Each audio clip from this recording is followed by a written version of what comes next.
Hello and welcome to the New World Review. I'm Grandline Waifu and today we are all about people doing the unexpected. That's right, it's all about bam, boom, boom. Let's get into episodes 104 and 105. Episode 104 was about mercy. Well, depending on perspective, or maybe not. Actually, it was mercy all round. Merry and Pippin continued their game, with Merry still trying to beat her and not understanding why he doesn't feel humiliated at the number of times he's lost, which is substantial. He's learning fun, and while Shia LaButterfree picks up on and is concerned by the effect our little game is having on him, he's not anywhere near as concerned as he should be, if you ask my opinion, which, I mean, you're listening to this, so you kind of do. Meruem seems to be gaining some humanity, which oddly isn't something he got to have in life. He's enjoying spending time with the kid and he's enjoying learning about the history of the game for the kid. Whether that means he likes her or likes her connection to the game or likes the game that she has to keep playing as a result, we're not sure, but she's the first person he's allowed to keep talking that long, and so he shows her the mercy of allowing her to rest before essentially cheating to see if that makes a difference to her playstyle. Because what else do we call it when someone has an unfair advantage in a game? He can't win fairly, so eventually,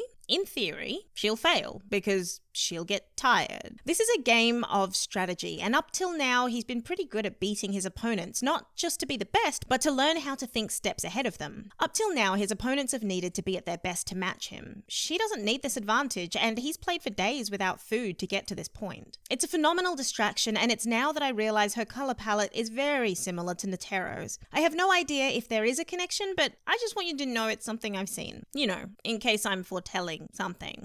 We have yet to see exactly what Netero does beyond look at boobies, so I'm suspicious even if it comes to nothing. We haven't seen him since he was sitting golden upon a plinth, and this kind of behavior reeks of him, so you know, I'm watching. Anyway, mercy was given by the kid too. Well, briefly. In fact, actually she showed more mercy than Meruem. Rather than taking that victory immediately, she gave it a moment to sit in the fullness of its existence before ending it with a wonderfully simple finality. What Merry also knows now is that he's 10 years behind her still. The fascination he's experiencing is breaking through all the previous experiences of humans he's had, possibly even while actually human. In allowing her to speak for so long, it's almost as though he conceded power to her. When I think back to how Pito earned his respect, this kid has done the same. He knows he could kill her instantly, but she's currently sort of a Wikipedia rabbit hole. As long as she's alive, he's still learning how to overcome an enemy, even if he's forgotten why he started playing these games in the first place. The second he took the game off the board, it became perfectly clear who was in charge. She didn't even flinch in telling him the story behind the move, that she'd had to crush it herself and what to him would be combat, and how glad she was to see it renewed in this moment. She showed him that history repeating itself could be beautiful, and she did it as a child. There have been a lot of dead children in this arc, and the fact that a child could also be his undoing is very smooth. Finishing the arc as it begins with a confrontation between a child and a monster gives us a nice cycle. We just didn't expect it to be a child we haven't even learned the name of. Has someone learned the name of it? Because I feel like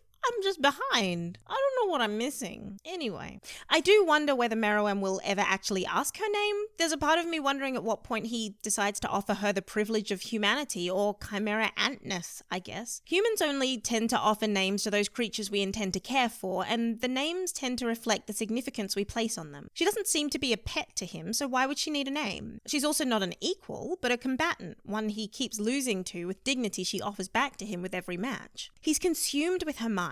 So consumed, he forgets her physical disabilities and engages on a more real level than he has with anyone in possibly 2 lifetimes, which is quite touching, though it probably shouldn't be. Speaking of touching, we have Cheetu being a failure at picking games he can win. I wish I had more to say about that, but I really don't, other than to question where he was hiding the magazine, what makes a cheetah chimera ant laugh, and why did Morel let him go? That last one is the most important. Why let him go when he had him trapped? He's adding to his load later, potentially. I want to talk more about this situation, but it's really hard because there was no subtlety in it. It really was just Cheetu being a complete nonce and Morel letting him go because he is actually a complete nonce. Oh, I guess it's worth discussing the idea that at the point of last resort, it's possible to develop a new power. That's new and it's interesting and suggests it could happen to anyone, though whether the power is of any use is also to be seen. And then we have the narrator turning up, which is making me wonder whether Togashi in writing these pieces had just given up on the idea of inner monologues, or something happened that meant that he couldn't draw them as fully as he wanted to. Because it used to be shown, not told, and now we're having a lot of information told to us David Attenborough style, and while that's not bad, we've shifted style from that internal depth we had in previous arcs, and even this one up until Killua was freed from his brother's pin-headed curse. And I would have liked to know what Nov is thinking as he catches the security bug. I want to know the internals of that lion as well, because frankly I'm not sure what he's doing, but I think it's fair to share that information with us. All I know is that there are hijinks, and I want to know what they are, because they're hijinks that are supposed to be for me. Hijinks, I say. Give me more of that in episode 105. So here we are in episode... Wait, hang on. We can do this better. So here we are in episode 105, where there is some odd behavior that almost looks like Mary has the beginnings of a crush, and is annoyed by it. Beyond that, we had an exchange of power this episode, one that everyone noticed. It's a really odd thing thinking about the dynamic between Meruem and, I'm gonna say Komugi because that's what Crunchyroll told me. She keeps telling him he holds the power, that he is the supreme leader, and yet, when Violin Butterfree noted that the game had come off the board, I don't think it ever returned to the board. Mary's been consumed with it from that moment to now, when he decides that not only can he not beat her in this game, but that there is nothing he can do to frighten her beyond hurting himself. And there's a wonderful play in that, because as he hurts himself to make the point that he is ruthlessly fair and both the kid and his guard rebel against him, it's the kid who takes control of the space. He can't hurt her. He listens to her story and hears how little she cares about her own life, how little importance she places in it, how much she believes she is a burden, and that touches that tiny bit of humanity at the core of that person. For the first time, we just didn't see his eyes, possibly because he was having an emotion. The enjoyment of the game, the hesitation to kill, both are signs of humanity that he has to think very carefully and deeply about. That Butterboy makes a concession and he's about to kill the guard, but she saves his life too. Both of them owe a life debt to her now, technically.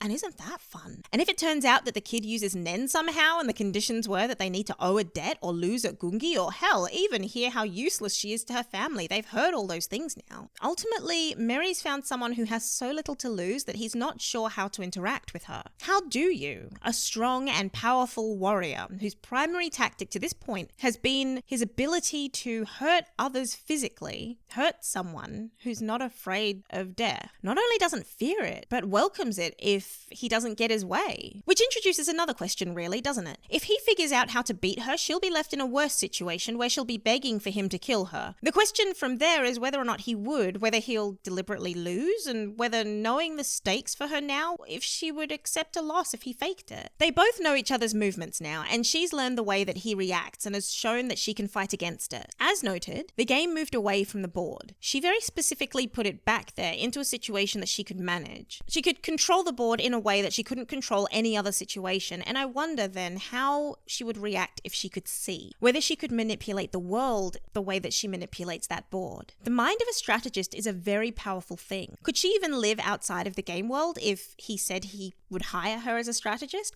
And how fascinating it is that I can even consider he would do something like that. It feels like he trusts her to be predictable and possibly even loyal, if by loyal we mean dedicated to the same goals as he is, or as ruthlessly focused on an outcome as he is. Like he said, he's not even as dedicated as she is, didn't even consider that she could ask for his life, and then rips his arm off to prove that, I would have done it if you'd said that, because, I'm strong, which is kind of sweet. Do we call that sweet? Here, darling, take my arm, for we made a deal and I lived my word.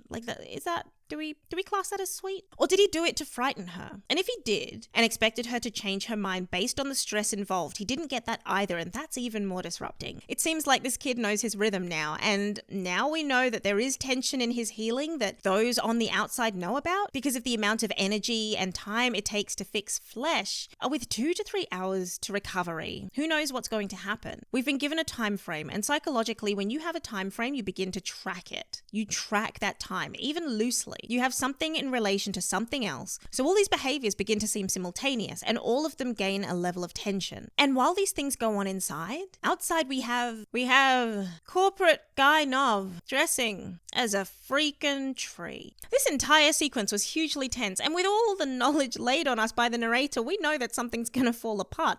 At least one something. I imagine a number of somethings, because once Palm's in that vicinity and finds out that Nov has been killed or some such, she's not gonna be pleased. And we know what happens when Palm is displeased. Well, Gon does anyway. I wonder if Palm's gonna save the world. Hopefully she'll at least deal with that awful secretary. No. Back to Nov, who has leaves in his pockets. In his pockets. In his pockets. Look at his pockets! He's gonna leave. I mean, the attention to detail here is quite superb. I wish I had a better way to end this. If you enjoyed this mishmash of words and maybe some of the order of them, hit like, share, subscribe, tell your friends, hit the bell, click the things on the screen, and I'll see you next time.